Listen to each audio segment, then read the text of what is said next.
Saudara-saudara pendengar yang kami kasihi dimanapun Anda berada, Anda kembali bersama kami pada acara Telaga, Tegur Sapa Gembala Keluarga. Saya Gunawan Santoso bersama Ibu Idayanti Raharjo dari Lembaga Bina Keluarga Kristen telah siap menemani Anda dalam sebuah perbincangan dengan Bapak Pendeta Dr. Paul Gunadi. Beliau adalah seorang pakar dalam bidang konseling dan dosen di Seminari Alkitab Asia Tenggara, Malang. Kali ini kami akan berbincang-bincang tentang jodoh. Kami percaya acara ini pasti akan sangat bermanfaat bagi kita sekalian. Dan dari studio kami ucapkan selamat mengikuti. Pak Paul, seringkali satu hal yang membingungkan banyak orang, juga orang-orang Kristen ini pada kehidupannya, itu masalah perjodohan. Kebingungan ini mungkin sangat dipengaruhi oleh lingkungan yang sebagian besar mengatakan jodoh itu di tangan Tuhan. Tetapi nyatanya juga banyak pernikahan yang hancur. Artinya mereka bercerai dan sebagainya. Lalu orang bertanya-tanya, loh, apakah kalau jodoh itu memang dari Tuhan? Lalu menimbulkan kesengsaraan seperti itu sampai mereka harus bercerai dan sebagainya. Sehingga timbul keraguan dan sekaligus kerancuan pikir tentang perjodohan itu. Zaman dulu orang dijodohkan kadang-kadang oleh orang tua mereka, ya, pokoknya, dan bisa langgeng, bisa sampai ya punya cucu dan sebagainya itu. Padahal yang jodohkan orang tua, gitu Pak Pal, ya. Nah sekarang di era kita dan anak-anak kita ini sebenarnya pandangan iman Kristen tentang perjodohan atau jodoh itu gimana Bapak? Saya akan berkomentar terlebih dahulu tentang masa lampau ya Pak Gunawan. Iya.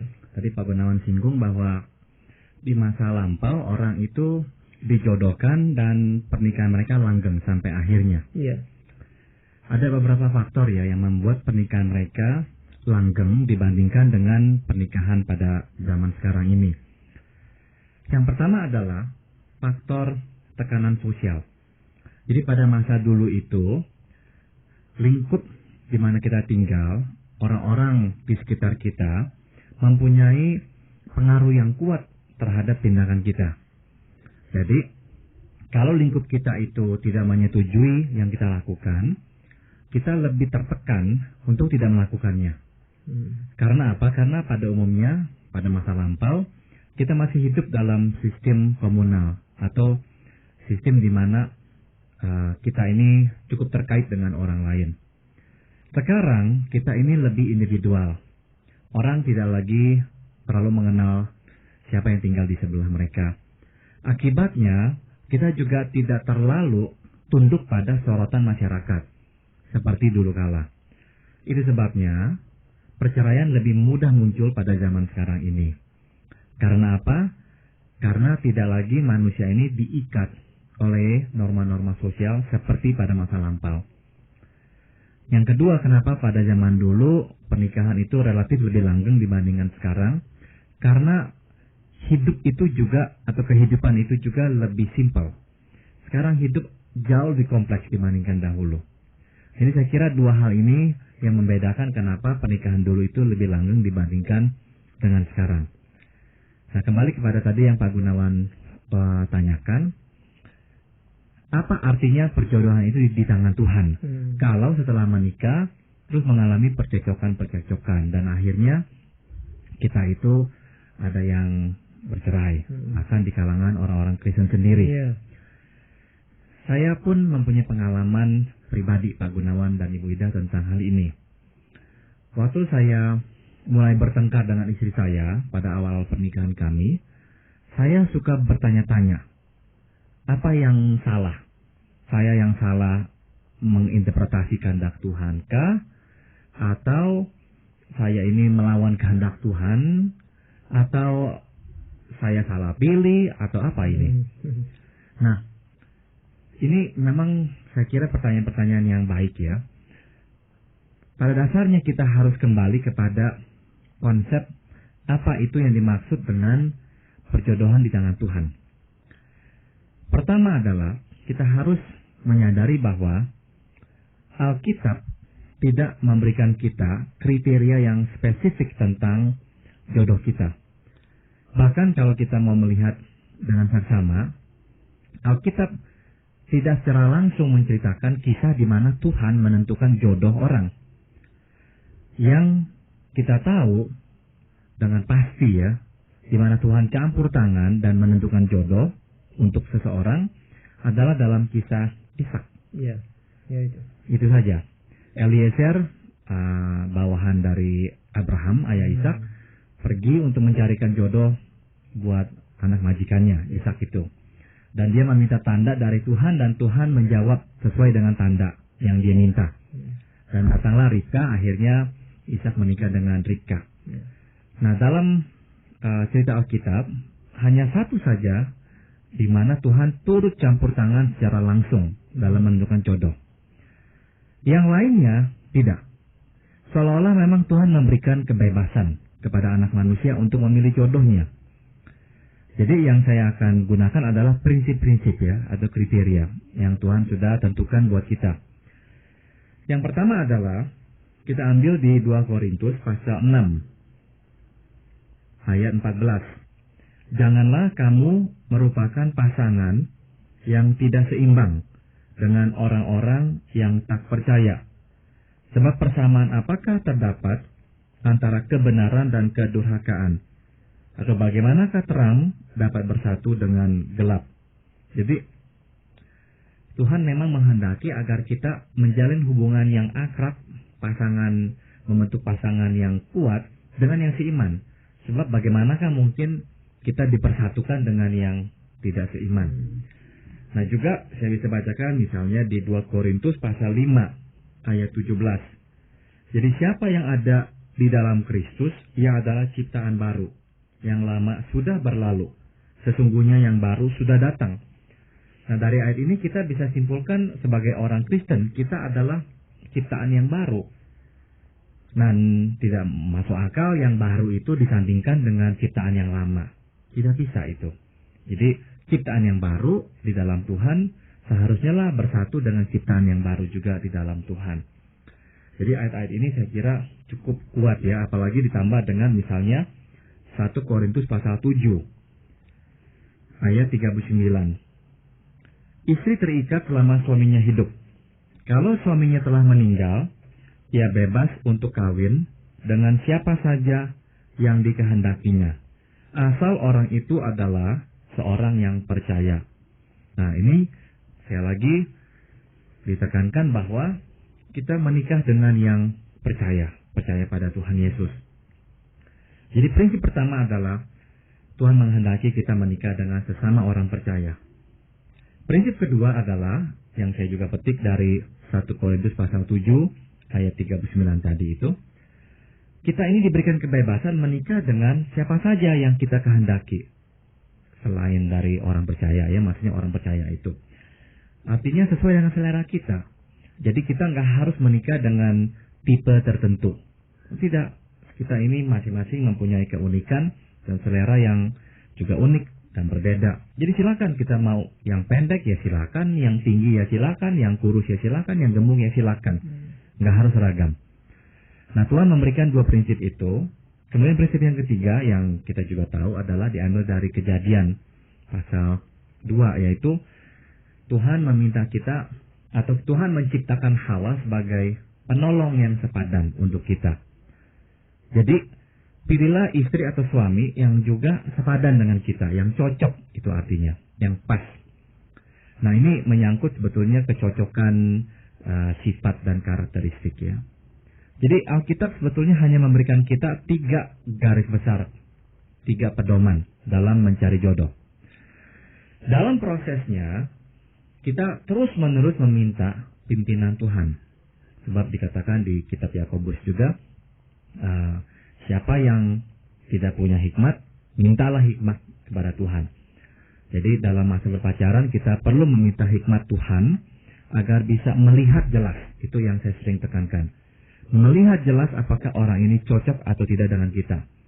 Meskipun seiman, meskipun sesuai selera kita, tapi kalau tidak cocok, bukan kehendak Tuhan. Nah, jadi kita kembali ke prinsip ini Pak Gunawan ya. Perjodohan di tangan Tuhan, itu betul. Tapi dalam prosesnya Tuhan meminta kita memperhatikan ketiga hal ini. Seringkali kita ini gagal melihat faktor yang ketiga tadi. Kita hanya melihat, oh dia seiman, cocok, pasti dengan kita, Tuhan izinkan. Kedua, oh sesuai dengan selera saya suka dengan orang yang seperti dia dan sebagainya. Nah kita tapi gagal melihat dengan jelas kecocokan kita. Akhirnya kita menikah dengan seseorang yang tidak cocok dengan kita. Sering bertengkar, salah pengertian. Kita rasanya lebih banyak susahnya daripada senangnya dengan dia. Tapi karena dia sesuai selera kita, kita tidak rela meninggalkan atau memutuskan hubungan dengan dia. Akhirnya kita menikah. Dan kita berharap bahwa Tuhan akan mengubah dengan otomatis sifat-sifat yang tidak cocok itu dengan kita. Itu tidak terjadi. Nah, kebanyakan Tuhan akan berkata, ya silakan kalau engkau tetap ingin menikah. Tuhan sudah tunjukkan kepada kita ketidakcocokan ini. Seringnya bertengkar, seringnya mempertengkarkan hal yang sama, seringnya kita merasa tak terpenuhi kebutuhan-kebutuhan pribadi kita. Tapi tetap kita melangkah masuk ke dalam pernikahan. Ya Tuhan akan diamkan. Namun ya nanti kita mulai menuai buahnya. Betapa tidak cocoknya kita. Dan di saat itulah kita bertanya, Tuhan ini ada yang salah ini. Sebetulnya ya bukan salah Tuhan. Tapi memang kita kurang melihat atau memperhatikan ketidakcocokan itu. Jadi selama mencari jodoh itu Pak Paul, selain terus bergumul dengan Tuhan, juga harus menjajaki ya kira-kira siapa yang cocok. Jadi tidak harus satu hanya atau dua orang saja ya Pak Paul. Jadi harus membandingkan dengan yang lain begitu. Dalam pengertian kita bukannya berpacaran secara majemuk begitu ya. Banyak gitu. Dalam pengertian kita bergaul dengan luas. Maka kalau orang bertanya ya, usia berapa sih yang cocok ya untuk mulai berpacaran? Menurut saya usia perguruan tinggi, usia kuliah. Jangan di bawahnya. Karena apa? Karena pada usia di bawah usia perkuliahan, kita itu sebetulnya masih dalam masa remaja. Dan masa remaja adalah masa pembentukan diri kita.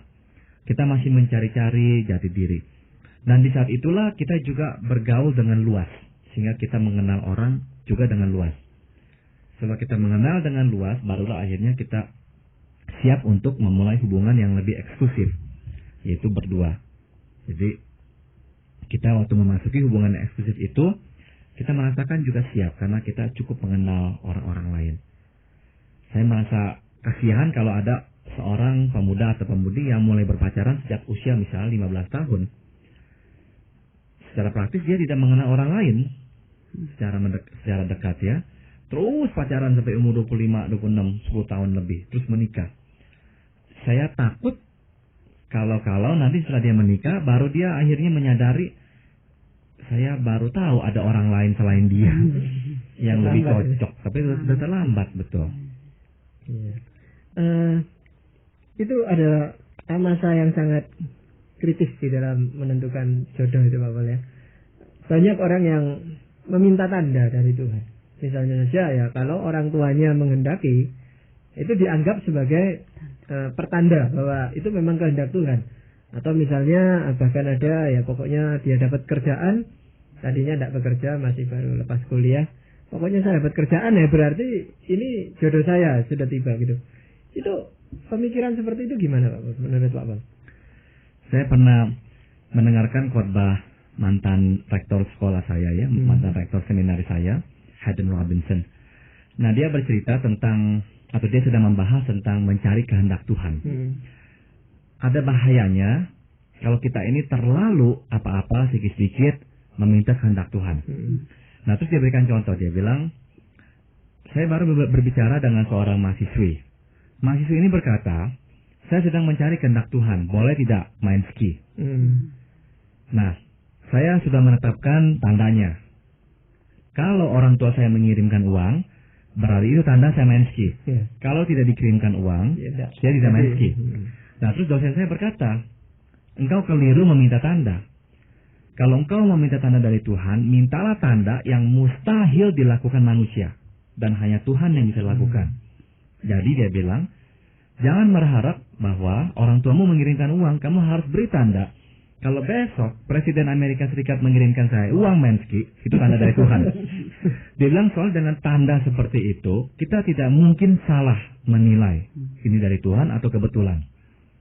Nah, dia berikan contohnya Gideon.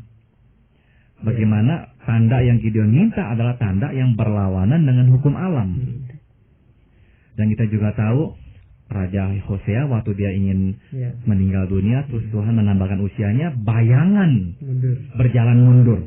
Jadi sesuatu yang memang tidak mungkin dilakukan manusia. Jadi itu pesan dosen saya yang saya rasa juga baik. Nah, pada umumnya memang Tuhan tidak campur tangan seperti itu ya, memberikan tanda-tanda khusus dalam mencari jodoh. Tapi Tuhan memimpin kita melalui hikmat. Seringkali manusia itu sebetulnya cukup melihat, tapi tidak memiliki hikmat untuk mau mengakuinya. Misalkan ya, saya pernah membimbing sepasang sejoli yang sedang berpacaran. Lebih banyak bertengkar daripada bersukacita. Tapi dua-dua tetap ngotot mau bersama-sama. Jadi saya langsung berkata, saya tidak setuju. Engkau ini tidak cocok. Engkau sendiri yang mengatakan lebih sering bertengkarnya dan susah hatinya. Tapi kenapa tidak bisa memisahkan diri? Karena itu faktor yang kedua tadi, sesuai dengan selera kita. Begitu.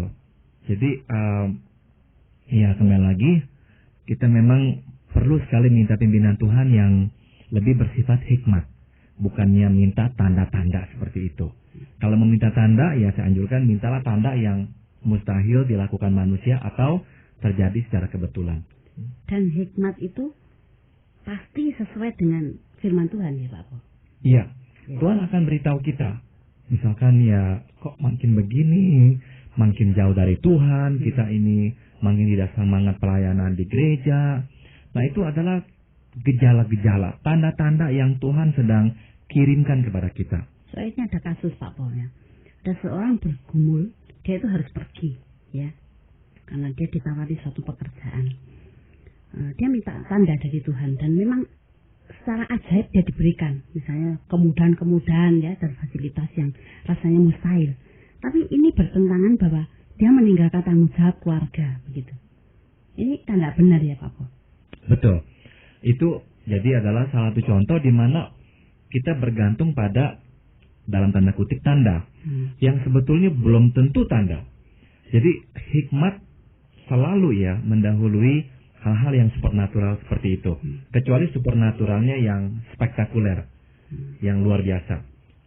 Misalkan ya seperti tadi ya contohnya Gideon meminta tanda yang benar-benar tidak bisa dilakukan manusia. Kalau tandanya hanyalah kemudahan-kemudahan, tapi terus dia meninggalkan keluarganya, melalaikan keluarganya, saya kira dia tidak lagi berimbang ya dalam mengerti atau mengikuti kehendak Tuhan. Itu bahayanya. Tapi memang Pak Gunawan, saya harus akui dalam masa berpacaran ya kita ini karena saking cintanya dan sesuai dengan selera kita cenderung memang memaksakan kehendak dan menciptakan tanda-tanda yang pro keputusan kita. Rasionalisasi ya. Rasionalisasi. Itulah sifat kita. Iya memang Pak. Sekarang kalau kita melihat dari peran orang tua tadi ya Pak Wal, yang tentu menghendaki anak-anaknya bahagia gitu. Kita sebagai orang-orang yang beriman itu boleh enggak Pak Wal? Katakan itu seperti menjodohkan gitu. Anak kita dengan seseorang atau keluarga yang kita itu memang sukai gitu. Saya sangat setuju. Jadi kita boleh sekali memperkenalkan anak kita dengan orang yang kita tahu baik dan kita tahu dari keluarga yang baik, seiman dengan kita. Silakan. Tanpa membuat ikatan apa-apa gitu Pak ya. Tanpa membuat ikatan apa-apa. Perkenalan biasa ya, kalau mereka suka ya terus gitu ya. Betul. Betul.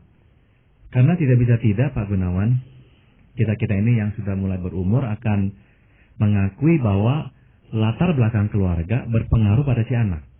Nah, kita ini menyadari hal ini. Tapi anak-anak kita belum menyadari hal itu. Misalkan ya, kalau anak kita ini ingin menikah dengan seorang gadis yang kebetulan gadis itu ya mempunyai ayah yang menyeleweng dan akhirnya menikah dengan wanita lain. Mungkin si gadis tersebut masih menyimpan trauma ya, ketakutan terhadap suami yang menyeleweng. Dan karena ayahnya telah pergi meninggalkan keluarganya, dia itu juga rasanya sulit percaya pada pria. Jadi kalau dia dekat dengan seorang pria, dia ingin memastikan pria ini 100% untuknya karena ketakutannya itu. Nah, anak kita kemungkinan tidak mengerti hal-hal ini. Dia hanya melihat anak ini baik, sesuai dengan seleranya, penampilannya ya. Dan kasihan, dia tidak punya papa, papanya dulu mengkhianati keluarganya. Nah, ini kesulitan kita sebagai orang tua. Karena kalau kita menyampaikan hati-hati engkau dengan dia, anak kita bisa menuduh kita, kok kita itu kejam, nggak berperi kemanusiaan. Anak yang ditinggal oleh ayah harusnya kan dikasihani, bukannya malah dijauhkan. Tapi anak kita memang belum bisa melihat yang kita lihat. Nah, maka penting kita dengan cara yang dialogis ya, tidak memaksakan kehendak, memberikan dia informasi, yaitu anakku memang dia anak yang baik. Dia adalah orang yang mencintai kamu dan kamu mencintai dia. Papa dan mama senang dengan dia secara pribadi. Tapi ada hal-hal yang mama atau papa minta engkau perhatikan mulai dari sekarang. Yaitu dia perlu belajar untuk tidak terlalu posesif misalnya itu. Kenapa dia nggak posesif dengan saya dan sebagainya? Ya, sekarang mungkin tidak. Tapi ada kemungkinan dia akan posesif. Sebab biasanya anak-anak yang dibesarkan di keluarga yang tidak utuh lagi ya, dan adanya kasus penyelewengan, mungkin ya mempunyai rasa curiga yang lebih besar, sulit percaya pada orang. Ya, itu masuk akal karena dia pernah terluka. Jadi ketakutan itu terus menghantui dia. Jadi engkau juga perlu memperhatikan hal ini. Sebab nanti kalau dia terlalu posesif kepadamu, yang susah engkau. Pada masa berpacaran kau akan senang. Karena kau melihat dia begitu mencintaimu, engkau pulang jam berapa dia tanya. Engkau sudah menikah, engkau sebel. Setiap kali engkau pulang jam berapa dia tanya. Nah, ini yang kau sekarang belum bisa lihat. Tapi aku beritahu engkau, agar engkau mulai perhatikan hal-hal ini. Nah, biarkan dia mulai perhatikan dan waktu muncul, biarkan dia gumulkan. Gitu. Sebagian orang ada yang bersikap pasif, Pak Bob, di dalam menantikan pasangan hidupnya. Karena mereka berpikiran, berpendapat bahwa jodoh itu nanti Tuhan sendiri yang kirim. Akan diberikan. Kalau memang belum waktunya ya enggak. Padahal usianya bertambah terus dan dia makin enggan untuk melakukan pendekatan dengan lawan jenis. Dan biasanya kalau bertambah tua itu bertambah rewel di dalam memilih jodoh. Tuntutannya gitu. Ya, tuntutan. Bisa jadi. Nah, ini saya rasa juga kesalahan konsep ya, Pak Gun dan Ibu Ida. Kita kan tidak sepasif itu dalam mencari pekerjaan. Kita akan mencari pekerjaan. Kita juga tidak sepasif itu dalam mencari rumah. Kita akan mencari rumah yang cocok. Dengan kata lain, Tuhan mengharapkan kita ini berfungsi secara normal ya, untuk hal-hal yang rutin. Aktivitas-aktivitas yang memang kita harus lakukan, ya kita lakukan. Termasuk aktivitas mencari jodoh. Kalau rumah kita cari, pekerjaan kita cari, jodoh kita nggak cari, ya saya rasa itu nggak pas ya pengertiannya. Tapi mungkin budaya kita memang nggak mendukung khususnya untuk yang putri ya, Pak. Kalau yang putri itu yang tadi istilah kita itu mencari gitu ya, yang aktif gitu ya. Lalu orang itu pandangannya lain gitu, negatif gitu. Betul. Bahkan di budaya barat pun ya, wanita tetap tidak sama dengan pria dalam hubungan suami, dalam hubungan berpacaran ini. Saya suka menggunakan istilah kalau pria mencari jodoh, wanita melihat jodoh. Sebab memang kalau wanita mencari-cari dianggap ini ya tidak pas gitu untuk budaya kita. Kasihan sih memang. Tapi ya wanita harus lebih pasif dalam budaya kita ini. Jadi dia menantikan dan dia berdoa dan menyambuti uluran-uluran atau inisiatif-inisiatif dari pria. Begitu. Sekarang kan ada banyak program-program yang diadakan ya untuk mempertemukan ini orang-orang ya yang belum menikah dan sebagainya. Itu dampaknya gimana Pak sebenarnya? Saya rasa sih baik ya. Tapi saya minta ya ini juga dalam konteks yang ya, iman. Prinsip-prinsip tadi harus tetap menjadi acuan yang kuat gitu ya. Betul. Jadi jangan sampai ya kita juga sembarangan mengikuti biro jodoh. Iya. Ya kita ikuti yang diadakan oleh gereja kita misalnya. Itu lebih baik. Jadi sana mungkin peran gereja besar sekali Pak ya. Betul. Nah ini memang masalah Pak Gun. Saya sering ke gereja-gereja dan saya menemukan rata-rata di setiap gereja ya surplus gadis dan kekurangan pria. Itu dia masalahnya. Iya. Jadi akhirnya banyak wanita lajang yang tidak ada jodoh. Dan karena tidak ada jodoh di gereja, mereka mencari jodoh di luar. Begitu. Ya, lain halnya kalau memang Tuhan menghendaki dia untuk melajang gitu Pak Bal ya. Itu ada orang-orang yang memang secara khusus dipanggil Tuhan untuk itu. Betul. Iya. Tapi pada umumnya memang kita perlu dengan hikmat Tuhan mencari jodoh yang Tuhan sediakan karena apa? Nah, kita membutuhkan teman di dalam menjalani kehidupan ini. Betul. Iya. Jadi saya rasa demikian tadi para pendengar yang kami kasihi. Kami telah mempersembahkan ke hadapan Anda sebuah perbincangan tentang perjodohan bersama Bapak Pendeta Dr. Paul Gunadi dalam acara Telaga, Tegur Sapa Gembala Keluarga. Kalau Anda berminat untuk melanjutkan acara Tegur Sapa ini, kami persilahkan Anda menghubungi kami lewat surat. Alamatkan surat Anda ke Lembaga Bina Keluarga Kristen atau LBKK, Jalan Cimanuk 58, Malang. Saran-saran, pertanyaan, serta tanggapan Anda sangat kami nantikan. Dan dari studio kami ucapkan sampai jumpa pada acara Telaga yang akan datang.